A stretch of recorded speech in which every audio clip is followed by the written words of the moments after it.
Play now. The place hot tonight. Hot.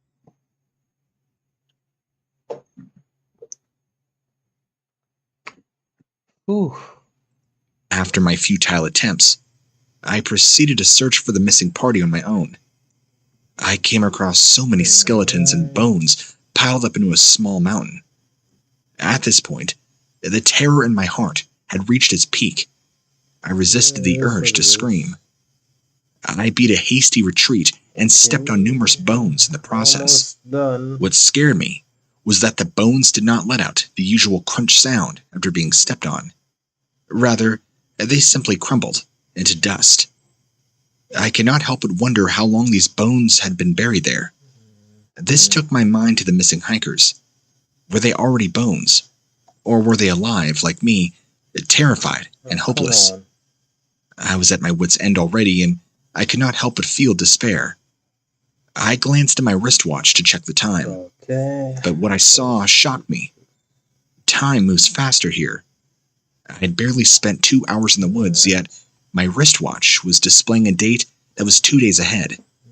2 hours equaled 2 days here. At this rate, my lifespan would run out before whatever was lurking around would kill me. At this point, all I had in my mind was how to escape this hellhole that I had somehow gotten myself into.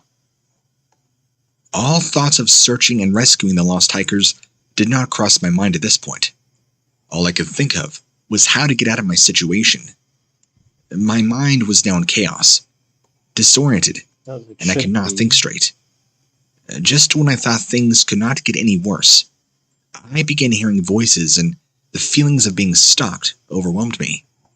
I could feel something or someone watching me, and the thought of that made me panic. There was nothing scarier than the unknown, especially in a place such as this.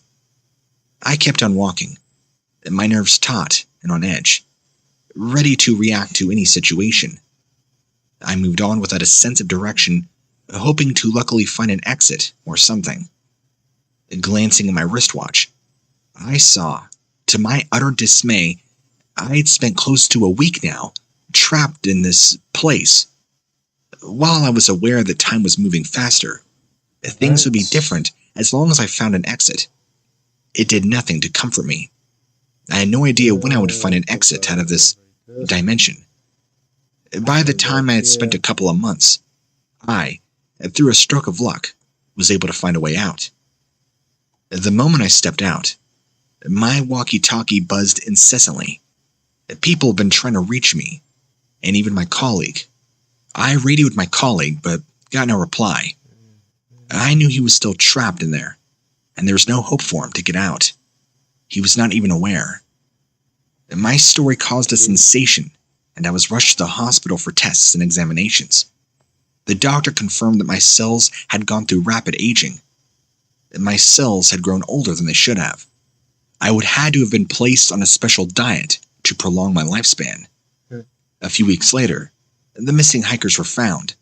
However, all of them had lost their youthful appearance, which further boosted the authenticity of my story. Despite getting intensive medical care, all hikers died mysteriously afterwards. My colleague disappeared, and I was told to keep quiet. The entire case was shut down before press could even get out, and no public knowledge ever became aware. Covered up. Life moves on. So, you probably won't believe my story, but here it goes. I was working in a ranger station at a small California state park, looking after the forest. It was late September, meaning the amount of hikers there were dwindling, and it wasn't like the summer, where it's a great season for hiking.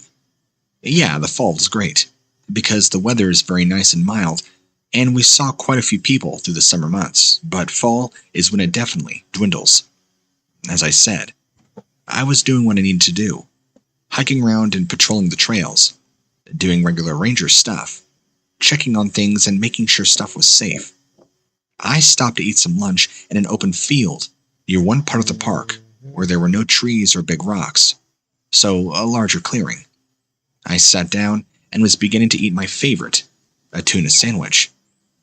and I literally froze, with a bite Okay. still in my mouth, stopping chewing, when I see these two dark pits, which were eyes moving between tree to my right. I just happen to look over in that direction and see something very large watching me. Then I hear branches and twigs snapping, confirming that what I was seeing was really there. Something very large and heavy, moving, trying to evade any sort of sighting by me. Then I could hear deep breaths, almost like a panting or a heavy wheezing noise.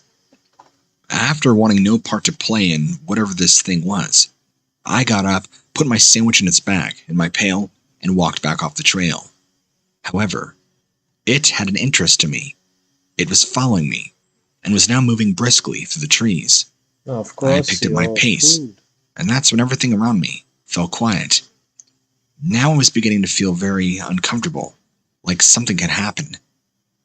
I believe this thing followed me for a couple of miles before finally stopping, as the noises around me returned. To this day, I have no way to account for what it was that I saw, and I don't want to think about it.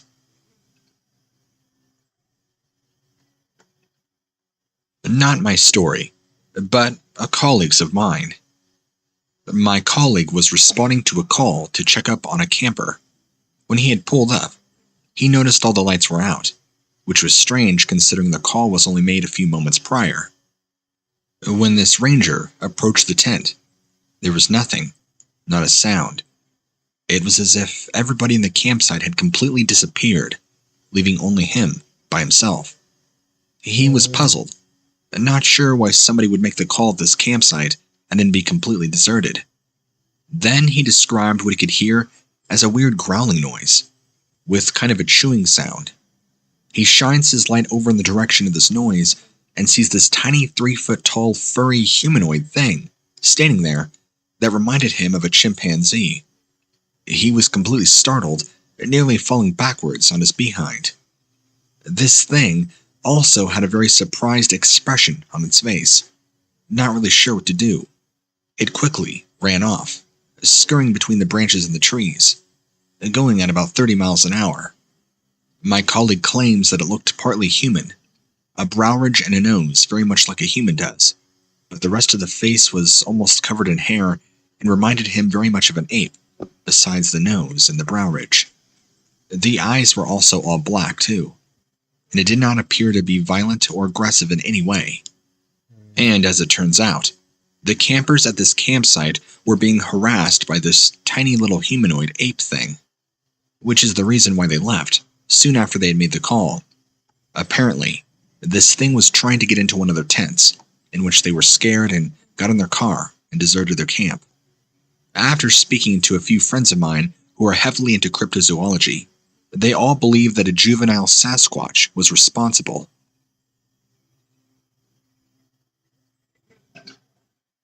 As soon as I turned 18, my parents demanded that I got a job. When 3 months passed, I was still unemployed. They went out and did it for me. I got hired at my family's ranger business. Supplied places with rangers, and we'd go out and protect the park for however long the rangers' owners could pay. I started in early winter. I was cold all the time. The job I was working at did not start until about 9 at night, or at least my shift didn't. I had to work until 9 in the morning, 12 hours, 5 days a week.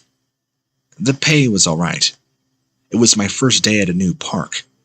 It was a ski resort, and they had hired rangers to act as security. We weren't really as qualified, but my family didn't have the greatest moral compass, so to speak. I started my shift. I talked with the little guy at the front. He said it was slow, not much happening. I was glad to hear this. Sitting inside and doing nothing for 12 hours. That's what I'd normally be doing anyway. I went inside and met the guy I'd be working with. We'll call him Freddie. He was reading the paper and drinking coffee. First day, he'd asked. Well, I never worked at this place before, but I've been working with Tony for quite a while. It's a good business. I trust him. He responded with a little chuckle and went back to sipping his coffee. Nothing happened for a couple of hours. We sat back and relaxed. It talked about our lives and even got into a funny conversation about my uncle.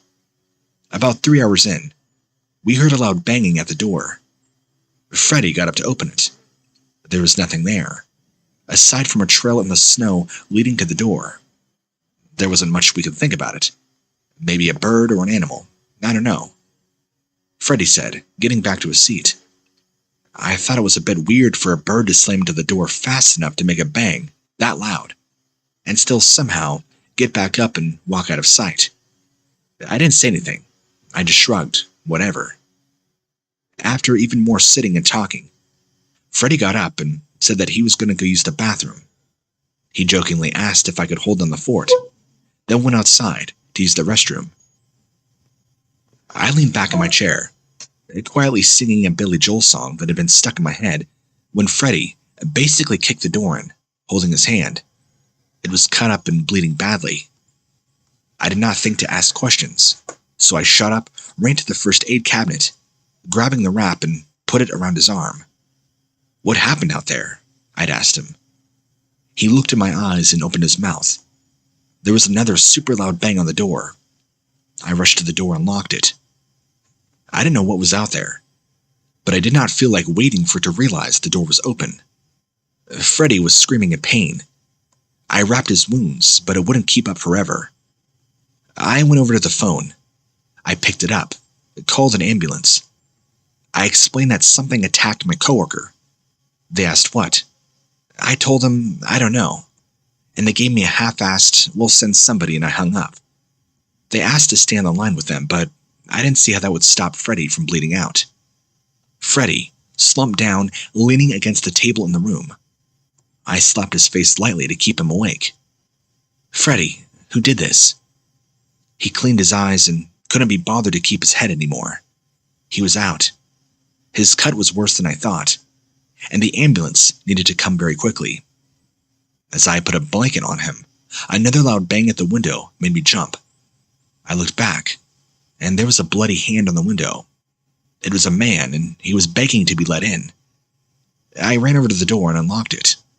I went to the side where he was at, and I didn't see him. Did he run around? I looked down and my jaw dropped. Right where he was standing was a trail of blood in the stand, going around the wall. I broke out of my shock, turning the corner, and there were the culprits.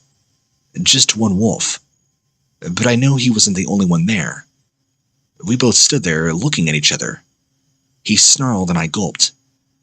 I knew the time it took me to get the door was a lot less than it took him to get to me. I didn't want to risk it just in case. I kept standing there. He took a step back. Maybe he's leaving. I thought to calm myself down, but he did not leave. He took a step back and howled. And knowing what was coming, I ran to the door. He stopped. He lunged, biting into the flesh of my leg. I screamed out in pain, but at least he wasn't calling his pack, or so I thought.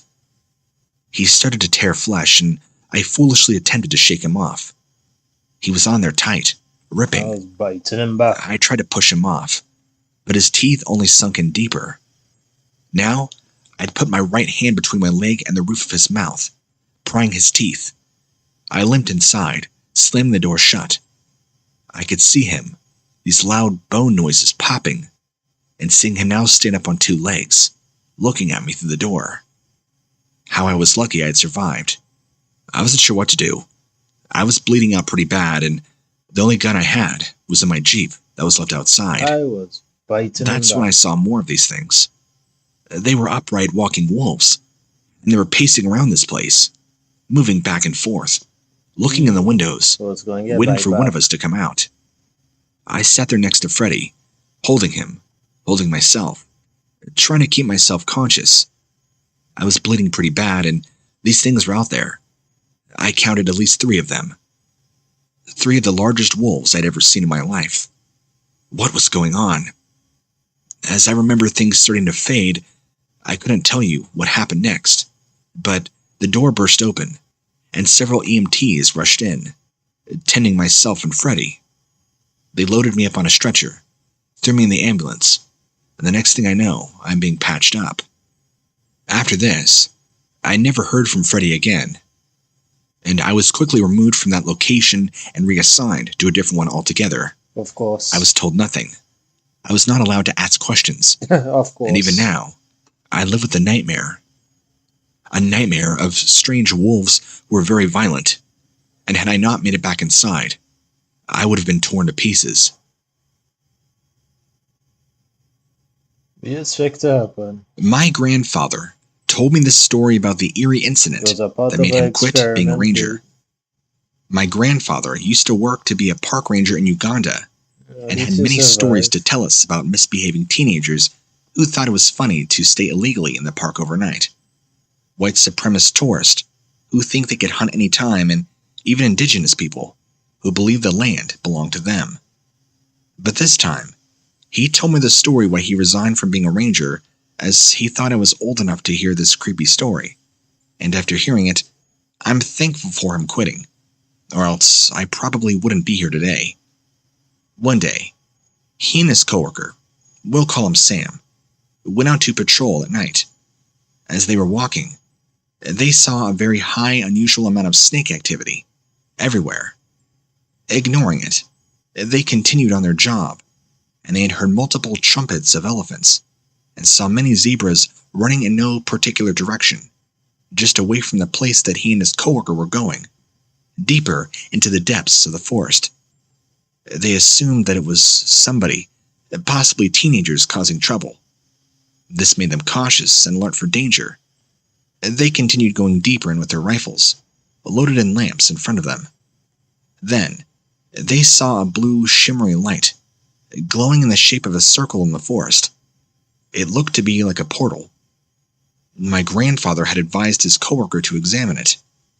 As Sam leaned in to touch it, he was immediately sucked in like a vacuum. Tonight is so hot. Now, I'm not relating Derek to trash, but very hot. Who touches a portal? Hot. After waiting a few moments for Derek to come out.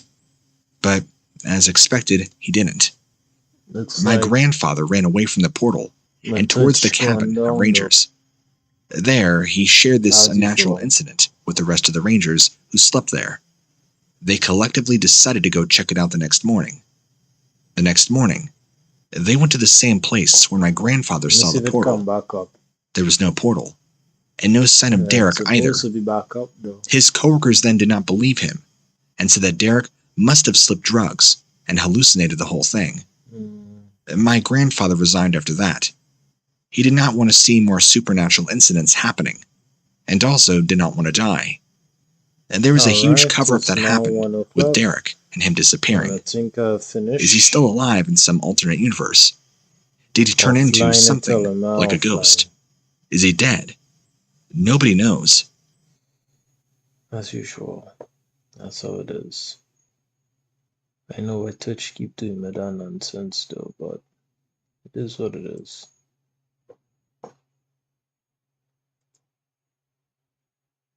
But at least I am live on YouTube, so that's good. When I was a kid, my grandpa used to tell me stories about a red-eyed giant that lived in the woods behind his house. It was... Yeah. Red-eyed giant. Okay, one shot anyone with 3 auto. Interesting.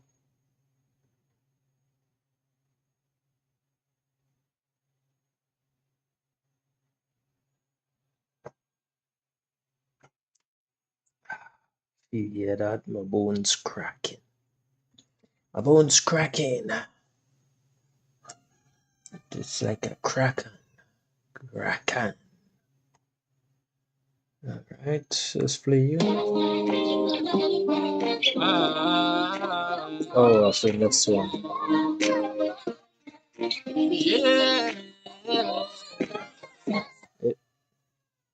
Make a U-turn. Go back. Hold up. Wait a minute. Something ain't right.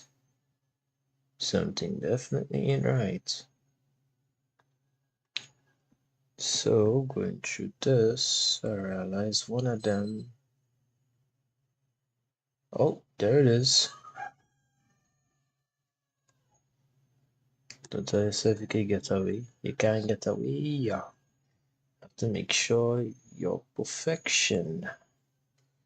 All right, let's play it.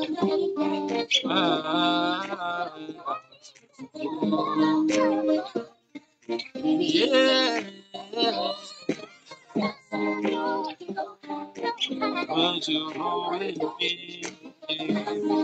Okay, something there.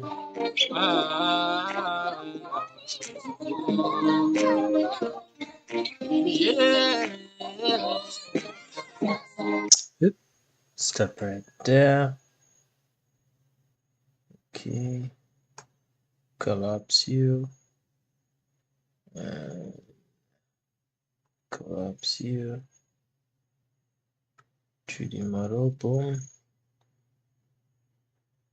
Alright. 3D model. And see. Virtual right here, right?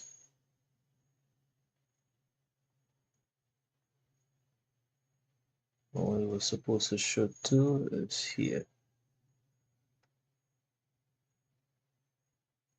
Right here. Supposed to put one there to block it out so that it could continue.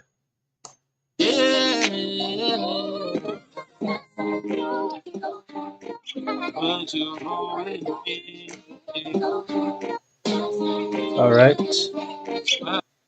The last thing I have to do is color the girl's clothing. And then that should be it when it comes to this part of the animation though. Then I could go in with the colorings and the shades and toning up and stuff, making it pop even more. Yep, I'll do that another day. Let's save. It's now 1:04 in the morning. Let's save this. Do. Right, you are saved. Oof, that was good in its own right. So save you. I could go rock some games. That was the plan though. Alright, I could go rock some games.